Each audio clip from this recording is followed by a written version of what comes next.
This is the best time to purchase ಅಥವಾ investment for long term gold and silver is a right time or not? Silver ವಾಪಸ್ 4,20,000 ಪೀಕ್ಗೆ ಏನು ಹೋಗಿತ್ತು, ಇನ್ನು next 1 ಇಯರ್ವರೆಗೂ ಆ ಲೆವೆಲ್ಗೆ ಬರದೇ ಇರ್ಬೋದು.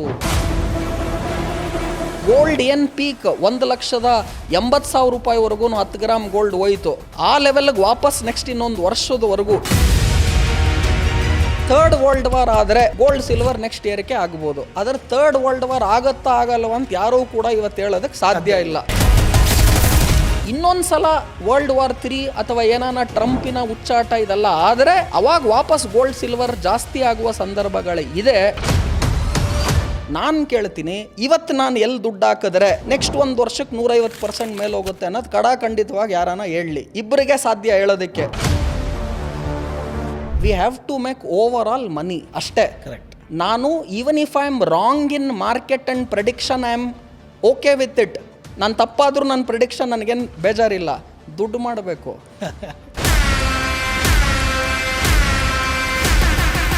ಹಾಯ್ ಹಲೋ ನಮಸ್ಕಾರ, ನೀವು ನೋಡ್ತಾ ಇದ್ದೀರಾ ಬಾಸ್ ವಲ, ನಾನು ಚಂದನ್. ಸರ್, ಯಾಕೆ ಸರ್ ಗೋಲ್ಡ್ ಈ ಲೆವೆಲ್ಗೆ ಹೈಕ್ ಆಗ್ತಾ ಇದೆ? ಸಿಲ್ವರ್ ಯಾಕೆ ಗೊತ್ತಿಲ್ಲದ್ರೆ ಹೈಕ್ ಆಗಕ್ಕೆ ಶುರು ಆಗಿದೆ? ಹಾಗಿದ್ರೆ ನಾನು ಇದು ಒಳ್ಳೆಯ ಸಮಯನ ನಾನು ಗೋಲ್ಡ್ ಮೇಲೆ ಇನ್ವೆಸ್ಟ್ ಮಾಡೋಕ್ಕೆ ಅಥವಾ ಸಿಲ್ವರ್ ಮೇಲೆ ಇನ್ವೆಸ್ಟ್ ಮಾಡೋಕ್ಕೆ ಅಂತ ಹೇಳ್ತೀವಿ. ಎಸ್ಪೆಷಲಿ ಸಿಲ್ವರ್ಗೆ ಇಂಡಸ್ಟ್ರಿಯಲ್ ಯೂಸೇಜ್ ಅಥವಾ ಕಾರ್ಖಾನೆಯ ಬಳಕೆ ಜಾಸ್ತಿ ಆಯಿತು. ಯಾವಾಗ ಸೆಂಟ್ರಲ್ ಬ್ಯಾಂಕ್ಗಳು ಗೋಲ್ಡ್ ಸಿಲ್ವರನ್ನು ಖರೀದಿ ಮಾಡೋದಕ್ಕೆ ಶುರು ಮಾಡಿದ್ರು, ಯಾವಾಗ ಸಿಲ್ವರ್ಗೆ ಇಂಡಸ್ಟ್ರಿಯಲ್ ಯೂಸೇಜ್ ಅಂದರೆ ಇವಾಗ ನೀವು AI ಬಗ್ಗೆ ಮಾತಾಡ್ತೀರಾ, ಆರ್ಟಿಫಿಷಿಯಲ್ ಇಂಟೆಲಿಜೆನ್ಸ್. ಆ AI ಸಾಫ್ಟ್ವೇರ್ಗೆ ನಿಮಗೆ ಹಾರ್ಡ್ವೇರ್ ಬೇಕು, ಸರ್ವರ್ಸ್ ಬೇಕು, ಆ ಡೇಟಾ ಎಲ್ಲ ಸ್ಟೋರ್ ಮಾಡೋದಕ್ಕೆ. ಆ ಸರ್ವರ್ಗಳನ್ನು ಮಾಡೋದಕ್ಕೆ ಸಿಲ್ವರನ್ನು ಯೂಸ್ ಮಾಡ್ತಾರೆ. ಸೊ ಯಾವಾಗ AI ಬೂಮ್ ಆಯಿತೋ ಸಿಲ್ವರಿನ ಬಳಕೆ ಜಾಸ್ತಿ ಆಯಿತು. ಇದಕ್ಕೆ ನಾವು ಇಂಡಸ್ಟ್ರಿಯಲ್ ಯೂಸೇಜ್ ಅಂತ ಹೇಳ್ತೀವಿ. ಒಂದು ಉದಾಹರಣೆ AI. ಎರಡನೇದು, ಯಾವಾಗ ನಿಮಗೆ EV ಎಲೆಕ್ಟ್ರಿಕ್ ವೆಹಿಕಲ್ ಬರೋದಕ್ಕೆ ಸ್ಟಾರ್ಟ್ ಆಯಿತು, ಬ್ಯಾಟ್ರೀಸ್ಗಳ ಬೇಡಿಕೆ ಜಾಸ್ತಿ ಆಯಿತು. ಈ EV ಥೀಮ್, ಆಟೋ ಸೆಕ್ಟಾರ್ ಥೀಮಿಂದನೂ ಕೂಡ ಸಿಲ್ವರ್ ಬಳಕೆ ಅಲ್ಲಿ ಜಾಸ್ತಿ ಆಯಿತು. ಸೊ AI ಗ್ರೋ ಆಯಿತು, ಸಿಲ್ವರ್ ಬಳಕೆ ಜಾಸ್ತಿ ಆಯಿತು. EV ಗ್ರೋ ಆಯಿತು, ಎಲೆಕ್ಟ್ರಿಕ್ ವೆಹಿಕಲ್ಸ್ ಎಲ್ಲ, ಅಲ್ಲೂ ಸಿಲ್ವರ್ ಬಳಕೆ ಜಾಸ್ತಿ ಆಯಿತು. ಅದೇ ಥರ ಸೋಲಾರ್ ಗ್ರೋ ಆಯಿತು. Solar as an alternative source of power. Correct. ಅದು ಸೋಲಾರ್ ಗ್ರೋ ಆದಾಗಲೂ ಕೂಡ ಸೋಲಾರಲ್ಲೂ ಕೂಡ ಸಿಲ್ವರ್ ಬಳಕೆ ಜಾಸ್ತಿ ಇದೆ. ಸೊ ಸಿಲ್ವರ್ ಬಳಕೆ ಇಲ್ಲೆಲ್ಲ ಜಾಸ್ತಿ ಇರೋದರಿಂದ ಸಿಲ್ವರಿನ ಬೇಡಿಕೆನೇ ಜಾಸ್ತಿ ಆಯಿತು. ಸೊ ಒಂದು ಕಡೆ demand for silver vent up heavily. ಯಾಕೆ ಅಂದರೆ AI, EV, solar panel, solar as an alternative energy, silver ಬೇಡಿಕೆ ಜಾಸ್ತಿ ಆಯಿತು. ಯುದ್ಧದ ಭೀತಿ ಜಾಸ್ತಿ ಆಯಿತು. ದೇಶದ ಸೆಂಟ್ರಲ್ ಬ್ಯಾಂಕ್ಗಳೇ ಗೋಲ್ಡನ್ನು ಖರೀದಿ ಮಾಡೋಕ್ಕೆ ಶುರು ಮಾಡಿದ್ರು. ಆಟೋಮೆಟಿಕ್ಕಾಗಿ ಗೋಲ್ಡ್ ಸಿಲ್ವರಲ್ಲಿ ಈ ಥರ ಭಾರೀ ಪ್ರಮಾಣದ ಏರಿಕೆಯನ್ನು ನಾವು ಕಂಡ್ವಿ. ಫೈನಲ್ಲಾಗಿ anything which goes up so fast has to come down. ಬರೀ ಇದು ಗೋಲ್ಡ್ ಸಿಲ್ವರ್ ಅಲ್ಲ. ನಾನು ಇವತ್ತು ನಿಮಗೊಂದು ಚರಿತ್ರೆ ಕೊಡ್ತಾ ಇದ್ದೀನಿ. ಇದೇ ಥರ ಮುಂಚೆ ಸಿಲ್ವರ್ ಹಿಸ್ಟ್ರಿಯನ್ನು ತಾವು ಹಳೇದು ನೋಡ್ತು ಅಂದರೆ ಹಂಟ್ ಬ್ರದರ್ಸ್ ಅಂತ ಇದ್ದರು. ಅವರಿಬ್ಬರೇ ಏನು ಮಾಡಿದ್ರು, ಇಡೀ ವಿಶ್ವದಲ್ಲಿ ಎಲ್ಲೆಲ್ಲಿ ಸಿಲ್ವರ್ ಇದೆ ಅದೆಲ್ಲ ನಾವು ತೊಗೊಂಡು ಹಿಡ್ಕೊಂಡು ಬಿಡೋಣ ಅಂತ ಮಾಡಿ ತಾತ್ಕಾಲಿಕವಾಗಿ ಅವರೆಲ್ಲ ಬೈ ಮಾಡಿ ಸ್ಟೋರೇಜ್ ಮಾಡಿ. ಈ ತರಕಾರಿ ನೀವು ಎಷ್ಟು ಚೆನ್ನಾಗಿ ಹೇಳಿದ್ರಿ ಚಂದನ್ ಅವರೇ, ಅದೇ ಥರ ಈ ಈರುಳ್ಳಿದು ಬೆಲೆ ಜಾಸ್ತಿ ಮಾಡಬೇಕು ಅಂದರೆ ಎಲ್ಲರೂ ಈರುಳ್ಳಿಯನ್ನು ಶೇಖರಣೆ ಮಾಡ್ತಾರೆ. ಫಸ್ಟು ಡಿಮಾಂಡನ್ನು ಏನು ಮಾಡ್ತಾರೆ, ಮಾರ್ಕೆಟಲ್ಲಿ ಡಿಮಾಂಡ್ ಇದೆ, ಸಪ್ಲೈ ಇಲ್ಲ, ಯಾರು ಈರುಳ್ಳಿ ಮಾರೋರಿಲ್ಲ, ಬಟ್ ಈರುಳ್ಳಿ ಬೇಡಿಕೆ ಜಾಸ್ತಿ ಮಾಡ್ತಾರೆ. ಅದೇ ಥರ ಈ ಹಂಟ್ ಬ್ರದರ್ಸ್ ಏನು ಮಾಡಿದ್ರು, ಸಿಲ್ವರನ್ನು ಸ್ಟೋರ್ ಮಾಡಿದ್ರು. ಇಲ್ಲೇನಾಯಿತು, ನಿಮಗೆ ಸೆಂಟ್ರಲ್ ಬ್ಯಾಂಕ್ಗಳೇ ಸಿಲ್ವರನ್ನು ಸ್ಟೋರ್ ಮಾಡೋಕ್ಕೆ ಸ್ಟಾರ್ಟ್ ಮಾಡಿದ್ರು. ಈ ಚಿಕ್ಕ ಪುಟ್ಟ ಇಂಡಿವಿಜುವಲ್ಸ್ ಅಲ್ಲ, ದೊಡ್ಡ ದೊಡ್ಡ ಸೆಂಟ್ರಲ್ ಬ್ಯಾಂಕ್ಗಳೇ ಸಿಲ್ವರ್ ಗೋಲ್ಡನ್ನು ಸ್ಟೋರ್ ಮಾಡಿದ್ರು.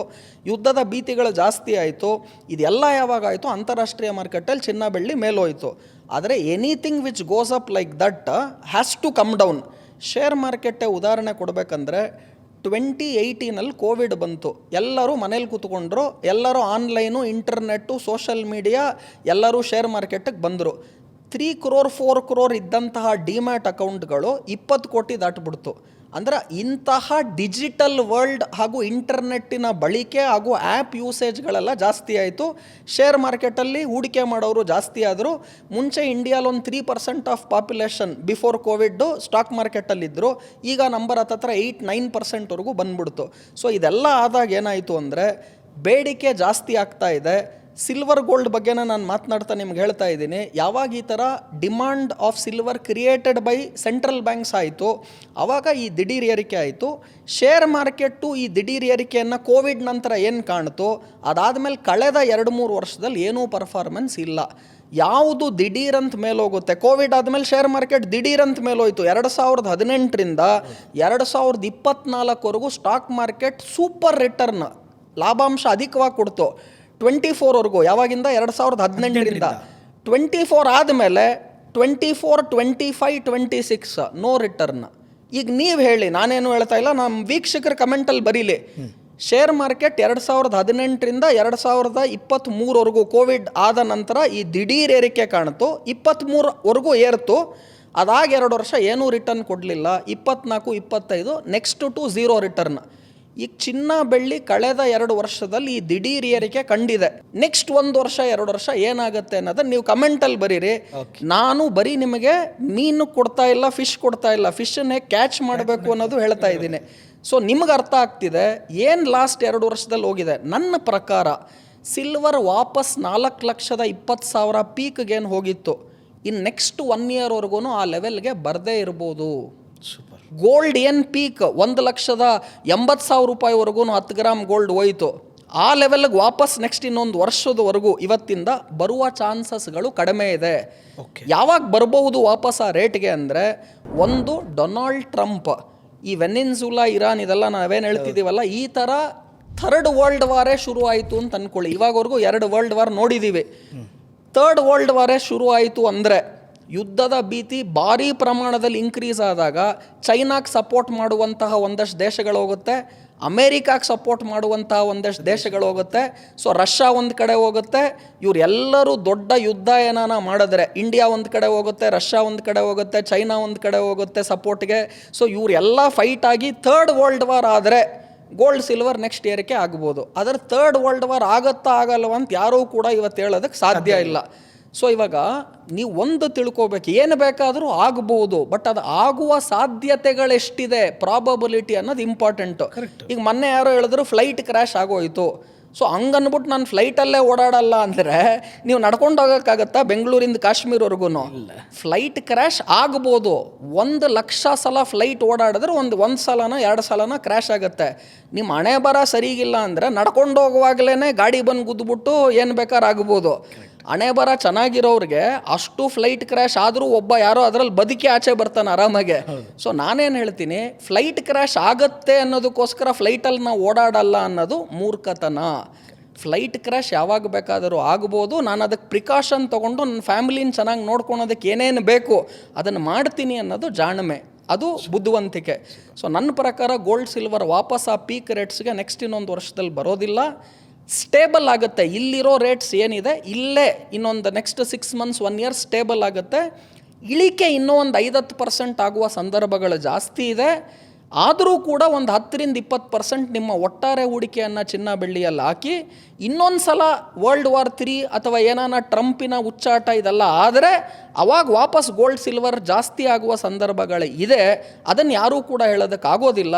ಸೊ ಒಟ್ಟಾರೆ ವೈಜ್ಞಾನಿಕವಾಗಿ ಈ ಎಲ್ಲ ಅಂಶಗಳನ್ನು ಇಡ್ಕೊಂಡ್ರೆ ನಿಮಗೆ ಗೊತ್ತಾಗುತ್ತೆ ಗೋಲ್ಡ್ ಸಿಲ್ವರ್ ಏನಾಗುತ್ತೆ ಅಂತ. ಈಗ ಗೋಲ್ಡ್ ರೇಟ್ ಕ್ರ್ಯಾಶ್ ಆಗ್ತಿದೆ, ಕಡಿಮೆ ಬರ್ತಿದೆ, ಸಿಲ್ವರ್ ರೇಟು ಕೂಡ ಕಡಿಮೆ ಬರೋಕ್ಕೆ ಶುರು ಆಗ್ತಿದೆ. ಬಟ್ ಆನ್ ಆಸ್ಪೆಕ್ಟ್ ನಿಮ್ಮ ನಾಲೆಡ್ಜ್ನ ಪ್ರಕಾರ is the best time to purchase ಅಥವಾ investment for long term gold and silver is a right time or not? ಯಾವಾಗ ಮಾಡೋಣ ಸರ್? ಖಂಡಿತವಾಗ್ಲೂ ಇವಾಗ ಆಲ್ರೆಡಿ 50% ಹತ್ತತ್ರ ಇಳಿಕೆ ಬೆಳ್ಳಿಯಲ್ಲಾಗಿದೆ. ಯಾರ್ಯಾರೋ ನನಗೆ ಇವತ್ತು ಕೇಳ್ತಾರೆ, ಈಗ ನಾನು ತೊಗೋಬೋದಾ ಬೆಳ್ಳಿ ಅಂತ ಕೇಳ್ತಾರೆ. ನಾನೇನು ಹೇಳ್ತೀನಿ, 1 ತಿಂಗಳ ಹಿಂದೆ ನೀವು ತೊಗೊಂಡಿದ್ರೆ 4 ಲಕ್ಷ 4,20,000 ಕಟ್ಟಬೇಕಿತ್ತು. ಇವತ್ತು ತೊಗೊಂಡ್ರೆ 2.5 ಲಕ್ಷಕ್ಕೆ ಸಿಗ್ತಾ ಇದೆ ಬೆಳ್ಳಿ. ಅಂದರೆ ಹತ್ತತ್ರ 40-50% ಇಳಿಕೆ ಆಗಿದೆ. ನೀವು ಬೈ ಚಾನ್ಸ್ ಜನವರಿಲೇ ತೊಗೊಂಡಿದ್ರಿ ಅಂದರೆ ಯು ವುಡ್ ಹ್ಯಾವ್ ಪೇಯ್ಡ್ 4,20,000. ಈ ಕಡಿಮೆ ತೊಗೊಳ್ತಿದ್ದೀರಾ ಅಲ್ವಾ, ಖುಷಿ ಬೀಳಿ. ಆದರೆ ಜನ ಹೆಂಗೆ ಅಂದರೆ ನನಗೆ 2.5 ಲಕ್ಷಕ್ಕೆ ತೊಗೊಳ್ತೀನಿ, ಇನ್ನೊಂದು ತಿಂಗಳಾದ್ಮೇಲೆ 2,30,000 ಆಗಿಬಿಟ್ರೆ ನಾನು ಇನ್ನೂ 20,000 ಉಳಿಸ್ಬೋದಿತ್ತು ನೆಕ್ಸ್ಟ್ ತಿಂಗಳು ತೊಗೊಂಡ್ರೆ ಅಂತ. ಯಾರೂ ಕೂಡ ಎಕ್ಸಾಕ್ಟ್ ಬಾಟಮಲ್ಲಿ ಬೈ ಮಾಡ್ತೀನಿ, ಎಕ್ಸಾಕ್ಟ್ ಟಾಪಲ್ಲಿ ಸೆಲ್ ಮಾಡ್ತೀನಿ ಅಂದರೆ ಸಾಧ್ಯ ಇಲ್ಲ. ಇಬ್ಬರಿಗೆ ಸಾಧ್ಯ. ಒಂದು ದೇವರಿಗೆ ಗಾಡ್, ಇನ್ನೊಂದು ಲಯರ್, ಸುಳ್ಳು ಹೇಳೋರು. ಈ ಸುಳ್ಳು ಹೇಳೋರು ಇದ್ದಾರೆ, ನಾನು ಎಕ್ಸಾಕ್ಟ್ 4,20,000 ಮಾರಿದೆ, ಎಕ್ಸಾಕ್ಟ್ 2.5 ಲ್ಯಾಕ್ಗೆ ಲೋಯರ್ ಲೆವೆಲ್ಗೆ ಬೈ ಮಾಡಿದೆ. ಇವರೆಲ್ಲ ಕತೆ ಹೇಳ್ತಾರೆ ಹೊರತು ಚಾನೆಲ್ಗಳಲ್ಲಿ ಕೂತ್ಕೊಂಡು ರಿಯಾಲಿಟಿಲಿ ಝೀರೋ. ಸೊ ನಾನು ಯಾವಾಗೂ ಹೇಳ್ತೀನಿ, ಅನ್ನ ಬೆಂದಿದೆಯಾ ಇಲ್ವಾ ನೋಡೋದಕ್ಕೆ ಎಲ್ಲ ಅಗಲು ತೆಗೆದು ನೋಡೋದು ಬೇಕಾಗಿಲ್ಲ, ಒಂದು ಅಗಲು ನೋಡಿದ್ರೆ ಗೊತ್ತಾಗ್ಬಿಡುತ್ತೆ ಅಂದ್ಬಿಟ್ಟು. ಸೊ ಈ ಥರ ತೋರಿಸ್ಕೊಳೋರು ನಾನು ಎಕ್ಸಾಕ್ಟ್ ಬಾಟಮಿಗೆ ಬೈ ಮಾಡಿದೆ, ಎಕ್ಸಾಕ್ಟ್ ಟಾಪಿಗೆ ಸೆಲ್ ಮಾಡಿದೆ. ನೋಡಿ 6 ಬಾಲ್ಗೆ 6 ಸಿಕ್ಸರ್ ಹೊಡಿಬೋದಾ ಅಂತ ಕೇಳ್ತೀನಿ. ನೀವು ಹೇಳ್ತೀರಾ ಸಾಧ್ಯ ಇದೆ ಸರ್, ಯುವರಾಜ್ ಸಿಂಗ್ ಹೊಡೆದಿದ್ದಾರೆ ಅಂತ ಹೇಳ್ತಾರೆ. ಕರೆಕ್ಟ್ ಅಲ್ವಾ? ಅದೇ ಯುವರಾಜ್ ಸಿಂಗು ನಿಮ್ಮ ಪ್ರಕಾರ ಆಡಿರುವ ಎಲ್ಲ 6 ಬಾಲ್ಗೂ 6 ಸಿಕ್ಸ್ ಹೊಡಿತಾರ ಅನ್ನೋದು ನಾನು ನಿಮ್ಮನ್ನು ಕೇಳ್ತಾ ಇದ್ದೀನಿ. ಯುವರಾಜ್ ಸಿಂಗ್ 6 ಬಾಲ್ಗೆ 6 ಸಿಕ್ಸರ್ ಹೊಡೆದಿದ್ದಾರೆ. ಎಷ್ಟು ಸಲ ಹೊಡೆದಿದ್ದಾರೆ ಆ ಥರ? ಒಂದೇ ಸಲ.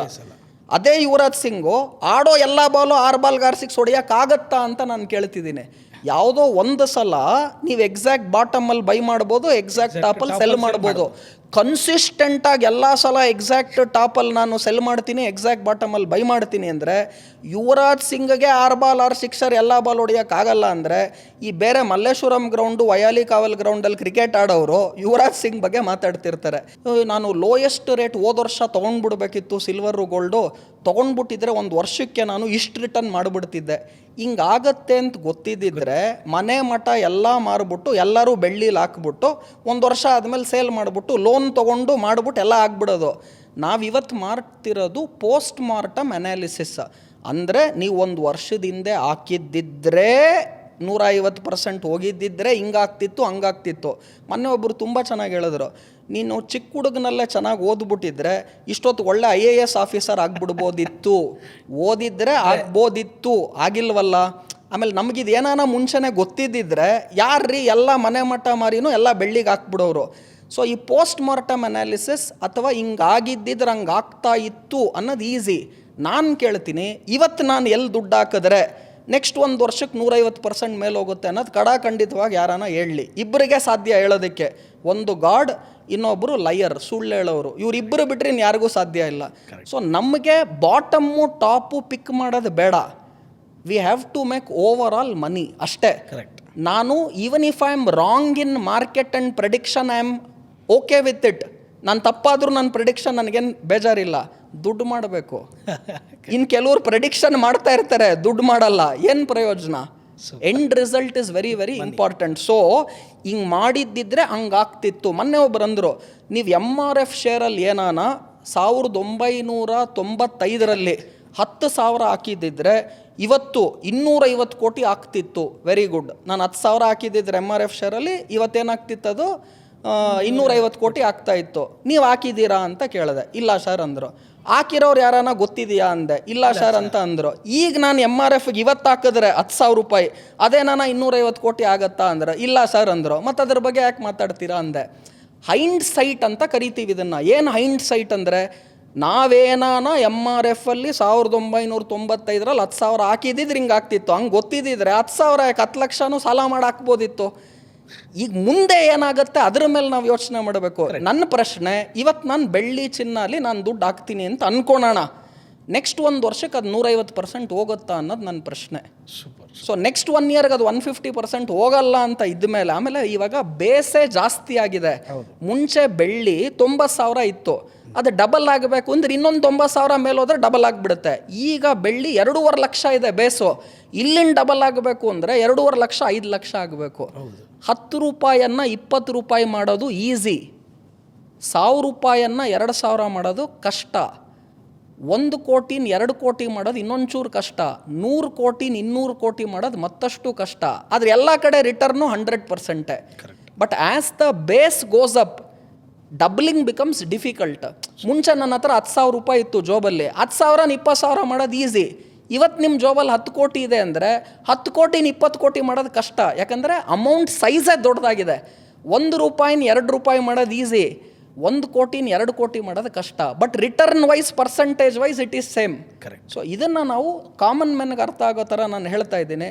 ಸೊ ಗೋಲ್ಡ್ ಆ್ಯಂಡ್ ಸಿಲ್ವರನ್ನು ನಿಮ್ಮ ಒಟ್ಟಾರೆ ಹೂಡಿಕೆಯಲ್ಲಿ ಒಂದು 10-20% ಇಟ್ಕೊಳ್ಳಿ.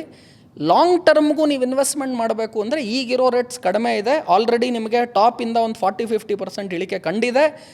ಆದರೆ ಎಲ್ಲ ದುಡ್ಡನ್ನು ಗೋಲ್ಡ್ ಸಿಲ್ವರ್ಗೆ ಹಾಕಬೇಡಿ, ಸಾಲ ಮಾಡಿ ಗೋಲ್ಡ್ ಸಿಲ್ವರ್ಗೆ ಹಾಕಬೇಡಿ. ಬಾಟಮಲ್ಲಿ ಬೈ ಮಾಡಿಬಿಡ್ತೀನಿ, ಟಾಪಲ್ಲಿ ಸೆಲ್ ಮಾಡಿಬಿಡ್ತೀನಿ ಅನ್ನೋದನ್ನು ಬಿಟ್ಬಿಡಿ. ಓವರ್ ಆಲ್ ದುಡ್ಡು ಮಾಡಬೇಕು, ಸುಳ್ಳು ಹೇಳೋದು ಬೇಡ ಅನ್ನೋದನ್ನು ಯೋಚನೆ ಮಾಡಬೇಕು. ಬ್ರ್ಯಾಂಡ್ ಪಾರ್ಟ್ನರ್ಶಿಪ್ ಮತ್ತು ಜಾಹೀರಾತಿಗಾಗಿ ಸಂಪರ್ಕಿಸಿ brand@bosswala.com. WhatsApp number 9108014192.